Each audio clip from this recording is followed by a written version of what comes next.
আসসালামু আলাইকুম। আমি আমার বাংলার জাতীয় কিছু কথা বলতে চাই। আপনারা আমার কথাটুকু বুঝবেন। আমাদের বাংলাদেশের জাতির কাছে যাদেরকে রাজাকার বলে উপাধি দেওয়া হয়েছে, যাদেরকে রাজাকার বলে ফাঁসি দেওয়া হয়েছে, যদিও প্রকৃতভাবে তারা রাজাকার হয়, রাজাকারটা কি, রাজাকার কেন হয়?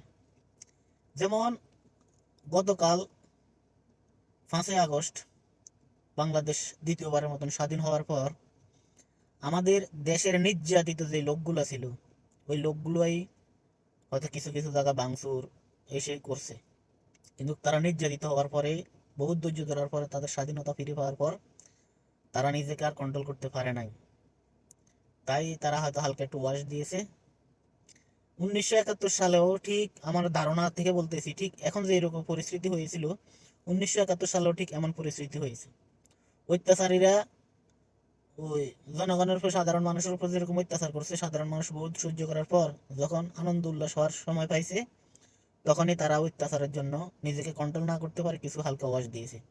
তাদেরকেই এই বাংলাদেশের স্বৈরাচার সরকার রাজাকার উপাধি দিয়ে তাদেরকে ফাঁসি দিয়েছে, জেল কাটিয়েছে, বিভিন্ন রকম অত্যাচার করিয়েছে।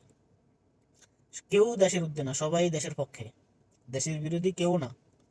হয়তো স্বৈরাচার, এদেরকে মানুষ পছন্দ করে না, এদেরকে মানুষ ঘৃণা করে। এরা মানুষকে বহুত অত্যাচার করেছে। 1971 সালে যেমন অত্যাচার করেছে, যারা অত্যাচারিত হয়েছেন, যারা অন্যায়ের শিকার, যারা ভুলের শিকার হয়েছেন, মানুষের কাছে অত্যাচারিত হয়েছেন, তারাই এরকম হাসি উল্লাসের মাধ্যমে হালকা একটু ওয়াশ দেওয়ার পর তাদেরকে রাজাকার উপাধি দেওয়া হয়েছে।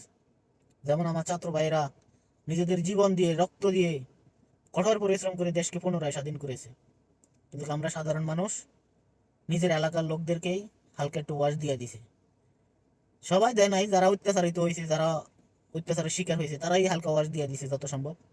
যাক, আমি দেশে নেই, আমি বিদেশে আছি, এই কারণে আপনারা আমার কথা একটু শুনে যাবেন।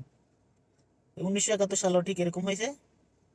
যারা নির্যাতিত লোক, তারা হালকা একটু ওয়াশ দেওয়ার পর তাদেরকে রাজাকার উপাধি দেওয়া হয়েছে।